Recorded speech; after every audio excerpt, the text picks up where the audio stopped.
আসসালামু আলাইকুম। Turning point with Fahia YouTube চ্যানেলে আপনাদের স্বাগতম।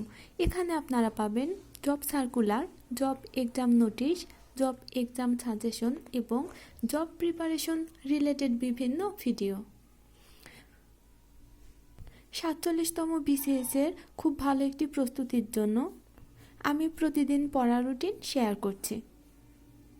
গতকাল আমি রক্ত অধ্যায়টার কথা বলেছিলাম। আসলে রক্ত অধ্যায়ে যেগুলো টপিকস আছে এবং রক্ত অধ্যায় রিলেটেড প্রতিটি অধ্যায়কেই কিন্তু আমি মেনশন করেছিলাম রক্ত শব্দটা দিয়ে। হয়তো আপনারা অনেকেই বুঝতে পারেননি, এর জন্য আমি আগামীকাল আপনারা কি পড়বেন এর জন্য প্রতিটি টপিকস আমি বলছি। হৃৎপিণ্ড ও হৃদরোগ, স্নায়ু এবং স্নায়ুরোগ, রোগের কারণ ও প্রতিকার, সংক্রামক রোগ, রোগ জীবাণুর জীবনধারণ, মা ও শিশু স্বাস্থ্য, ইমিউনাইজেশন এবং ভ্যাকসিনেশন, আর HIV, এইডস, টিবি ও পোলিও। আমি যে কয়টা অধ্যায়ের কথা বললাম প্রতিটি অধ্যায় কিন্তু খুবই গুরুত্বপূর্ণ, কারণ এই অধ্যায়গুলো কিন্তু রক্ত অধ্যায়ের সাথে রিলেটেড।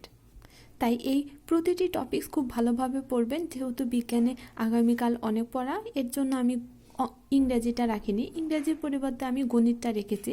গণিত ধারা, মাঝে মাঝে কিন্তু ধারা থেকে প্রশ্ন আসতে দেখা যায়, যদিও আগে খুবই গুরুত্বপূর্ণ ছিল না এই অধ্যায়টা, কিন্তু এখন খুব গুরুত্বপূর্ণই ধরা যায়। সবসময় প্রশ্ন আসে না, কিন্তু প্রশ্ন আসতেও পারে।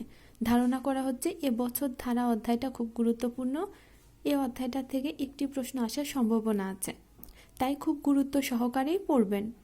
আসলে আমি কিছুদিন খুব ব্যস্ত ছিলাম, এর জন্য ভিডিও করতে পারছিলাম না, তাই ভিডিও আপলোড দিতে আমার দেরি হচ্ছিল। কিন্তু ইনশাল্লাহ আগামীকাল থেকে প্রতিদিন দুপুরে আপনারা ভিডিও পাবেন। আর যারা নতুন, বুঝতে পারছেন না কতটুকু পড়বেন, কি পড়বেন এবং কোন অধ্যায়গুলো গুরুত্বপূর্ণ, তাদের জন্য বলছি রক্ত এবং আজকে আমি যে টপিকসগুলো বললাম প্রতিটি টপিকস কিন্তু খুব গুরুত্বপূর্ণ। এই টপিকসগুলো থেকে কিন্তু 2টি থেকে 3টি প্রশ্ন আসতে পারে, তাই খুব গুরুত্ব সহকারেই পড়বেন। যারা নতুন, আমার ভিডিওটি আজ প্রথম দেখছেন, আমার ভিডিওটি ভালো লাগলে অবশ্যই ভিডিওতে লাইক দিয়ে প্লিজ চ্যানেলটা সাবস্ক্রাইব করবেন। আর যারা অনার্স পড়ুয়া আছেন, বিসিএসের প্রস্তুতি নিতে চান, তারাও আমার এই ভিডিওগুলো দেখে একদিনে পড়া 2 দিন বা 3 দিনেও পড়তে পারেন। আর আমার ভিডিওটি ভালো লাগলে আমার ভিডিওটি ফ্রেন্ডসদের সাথে শেয়ার করবেন, যেন তারাও উপকৃত হতে পারে। ভিডিওটি দেখার জন্য ধন্যবাদ। আল্লাহ হাফেজ।